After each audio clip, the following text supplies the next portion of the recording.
Hey everyone, welcome to another episode of Pixel Intel. I'm Anthony. We have a lot of news about Battlefield to get into, so let's just do that. So for those of you who missed it, we got our first trailer for Battlefield. This new Battlefield is going to be called Battlefield 2042. There's a lot going on here, so let's just jump into the trailer and talk about it a little bit. So the opening shot is a bunch of soldiers on a mountain. They're on this outpost, sort of jumping off it. Sort of gives me vibes of Darvaman Peak from Battlefield 3, if you guys remember that. We got to look at one of the new gadgets you get to play with. Sort of like a robot dog with a gun for a head. There were a lot of shots in the trailer with infantry really packed in together. And I think DICE is trying to hammer home the fact that this new Battlefield is going to have 128 players. So 64 players per side, so it's gonna be massive. And I think they just tried to get that point across by shoving as many infantry into each shot of the trailer as possible. We got hovercrafts now and dual-tracked vehicles. We've never seen them in a Battlefield game before, so it'll be cool to see how they work. While they were showing the hovercrafts, if you look closely, the camera pans very quickly. It's extremely subtle, but it pans over penguins. So in this, I mean, it's pretty obvious they're like fighting in Antarctica or something, but there's penguins in the shot. Are there going to be more animals in multiplayer? So if this trailer is anything to go off of, there could be animals in Battlefield. They haven't given any information suggesting that they will be, other than this extremely brief shot of penguins. I mean, I'm pretty sure there is a map set in Africa. I mean, could you be rolling with your squad and just get mauled by a pack of lions? You can't rule that out. So we see two new gunships. We see the Ka-50 Alligator, which is a Russian attack chopper.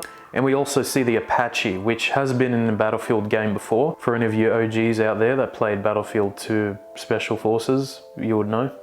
We got a tribute to the fan base with Render Zook, you know, that viral YouTube video where the guy jumps out and shoots a rocket launcher from his jet and hits the other jet, then jumps back in his jet.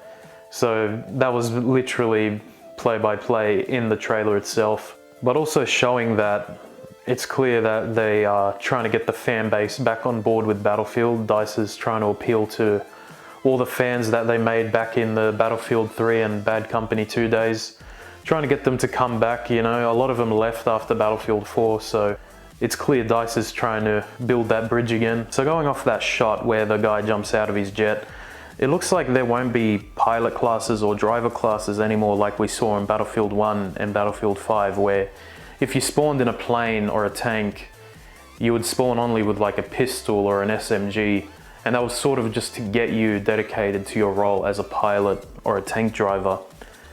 And it looks like they're reversing that decision now in Battlefield 2042. So you no longer have to be dedicated to your role. I don't know how to feel about that, because I liked how if you were in a plane or a tank, Battlefield sort of forced you to stay in that role and stay dedicated to your role. And now they're reversing that decision. In Battlefield 3 and Battlefield 4, you had a lot of people just jumping out of their vehicles and abandoning them because they had their classes ready to go. You would have people just spawning in jets and then flying over a capture point and then abandoning their jet, which, I mean, personally I didn't like that. But anyway, that being said, DICE has specified that you won't spawn in vehicles from a menu like you have done in the older Battlefield games. I think they're going to go off maybe a point system or something where you could call in vehicles and then jump inside them while you're playing on the map. So I think vehicle spawning is going to be very different in Battlefield 2042. Speaking of classes, we no longer have your good old-fashioned Battlefield classes like Recon, Engineer, Support and Assault. What we have now is a new Battle Pass system where you unlock operators. So these operators have certain perks and gadgets that change up a player's play style, and because of these new operators you could actually now equip them with any gun you like. You don't have to be restricted to a sniper or an LMG or an assault rifle. And the way you unlock these operators is you have 4 at launch, but I think there will be 12 in total at the beginning, and you unlock them through the Battle Pass. So you'll have the free version of the Battle Pass and the paid version of the Battle Pass. The paid version of the Battle Pass, DICE has said, is mainly going to be cosmetics, and you could unlock the operators through the free version. They believe the paid version is going to be mainly just cosmetic items, keychains and whatnot. How much will be locked behind a paywall if you don't have the paid Battle Pass? That's something that I think should be put forward. I don't know how to feel about this one, I'll be honest. Like, classes have been a main pillar of Battlefield since Battlefield 1942. So now they're getting rid of that and adding in these operators. How much is going to be paid for and how much is going to be with your initial purchase of the game? Just like Battlefield 5 though, the maps will be free, so that's obviously a huge plus. It doesn't split up the player base. Speaking of maps, there are some huge maps, over 5 square kilometers, and the extended play area for people in vehicles like jets is also a lot bigger than that. So if you're in a jet, you could sort of just fly off in one direction and have your little dogfight out of bounds and then come back, which I think is so good. You always had people with stingers trying to shoot down jets that were trying to dogfight. Levolution makes a return with more dynamic events. So in the trailer you saw this rocket launching. That rocket launch could have different outcomes. It could launch successfully, it could fail to launch and explode. DICE hasn't specified how many outcomes or what maps will have different Levolution events. They also showed a tornado in the trailer, so this tornado could pick up players and throw them around. It could also pick up vehicles. It showed picking up a helicopter and a tuk-tuk, which I thought was hilarious. I don't know, the whole vibe of the trailer, it was trying to be serious, but it just made me laugh a lot.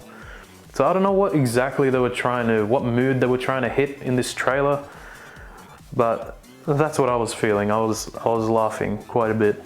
Something else that DICE specified, you could modify your guns on the go, so you no longer have to go back to the spawn menu and change like attachments on your gun. If you're on the ground and you have an ACOG on your weapon, you could actually take that ACOG off and put on a red dot sight and then keep going.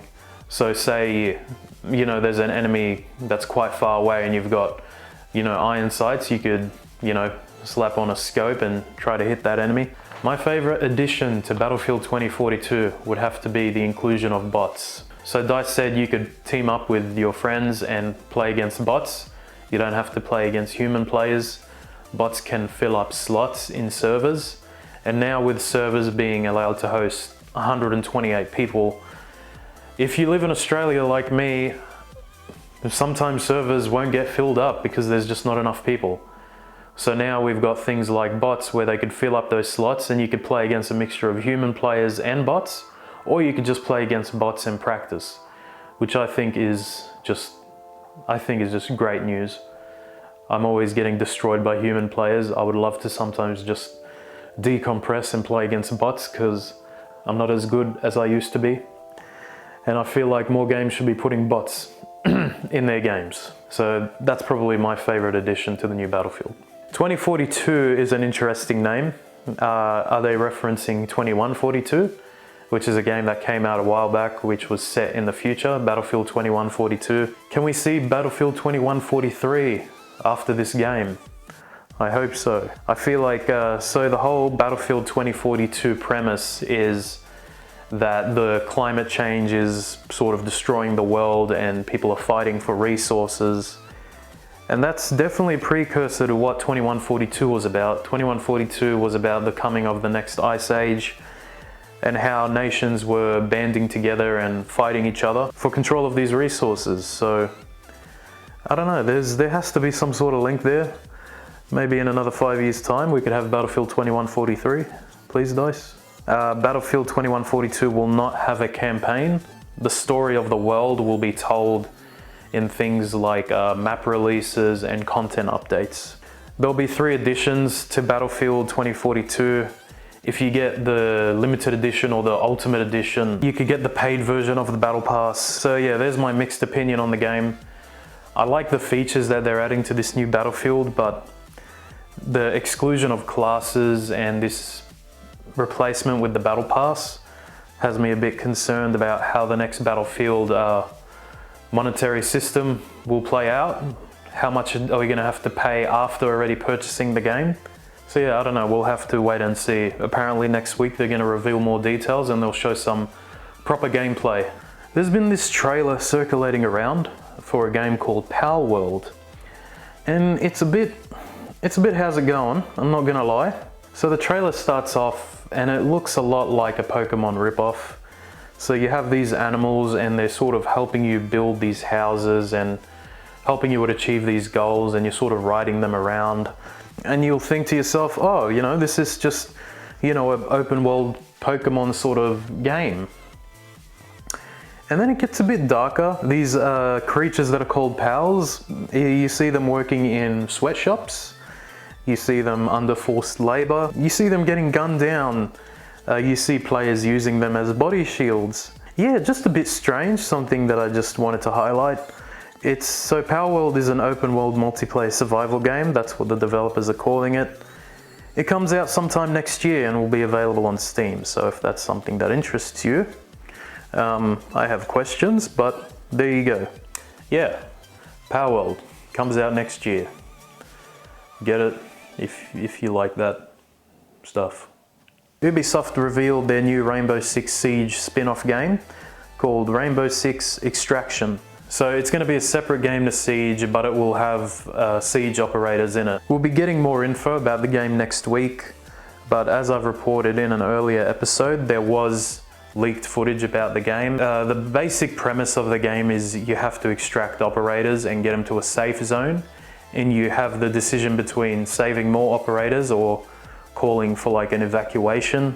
So the parasite makes a return. If you played Rainbow Six Siege's Outbreak mode, that's the parasite that I'm talking about. And you basically have to fight monsters and whatnot and save operators. So they haven't revealed too much, but we'll get more information about the game this coming week. In other news, Overwatch is adding crossplay. So Blizzard is merging Battle.net with all their games on all their platforms. So if you play Overwatch on, say, the Xbox, in a few weeks' time you're going to be asked to merge a Battle.net account. So to continue playing Overwatch on consoles, if you don't have one yet, you're going to have to make a Battle.net account. And basically what that does for Blizzard is it allows them to create crossplay between PC, Switch, Xbox and PlayStation. So if you've partied up with other console players and there's no PC players in your squad, you'll only be partied up with other console players. But if you have a mixed squad with PC and console players, you're going to be matched up with other people who have a mixed squad of PC and console players. The Simpsons Arcade game, a game that was created by Konami back in 1991, is making a return. So the game cabinet company Arcade 1UP is releasing a Simpsons Arcade cabinet. Pre-orders start on the 15th of July. And it's probably going to cost upwards of $600 Australian if other Arcade 1UP cabinets are anything to go by. There will be a bonus game added to the Simpsons Arcade cabinet. It hasn't been specified what game it will be though. And something I just want to highlight about this piece of news is the Simpsons Arcade game was available on PlayStation 3 and Xbox 360, but it was taken down like a few years back and hasn't been available since because the rights have been tied up with, I guess Disney now and Konami. So it's good to see this game is getting another re-release, but I would like to see this game come back to consoles as well, because are you really going to have to pay several $100s just to play this game again, legitimately? I mean, you can play this game again if you want to break the law, but to play it legitimately, I guess you have to buy this arcade cabinet. So hopefully it gets re-released on consoles as a digital download or something, because it's a pretty good game and I'd like to see it come back. I'm a pretty big Simpsons fan. We got a trailer for Elden Ring. The game looks beautiful and it looks quite difficult. Elden Ring is being created by From Software, for those of you who don't know. Its world is also being written by George R.R. Martin, the guy behind Game of Thrones. So I'm just going to read off the website for the description of the game. In the lands between, ruled by Queen Marika the Eternal, the Elden Ring, the source of the Erd Tree, has been shattered. So the basic premise of the story is Queen Marika had this thing called the Elden Rings, but her children, the demigods, shattered it to pieces. So now you, the protagonist, have to go and find all these pieces and put it together and put an end to evil or something. Look, I don't play these Souls games, I'm sorry. I'm still at Seath the Scaleless on Dark Souls 1. I can't get past him and he's stressing me out. The game's just really hard, man. Anyway, Elden Ring comes out on the 21st of January next year. It will be available for PlayStation 5, PlayStation 4, Xbox One and Xbox Series. That's it for this week. Next week is E3. So there's gonna be a lot of news to go through next week. So stay tuned for that. If you enjoyed this video, you could like it, subscribe, whatever. My name is Anthony. Thank you so much for watching. Take it easy.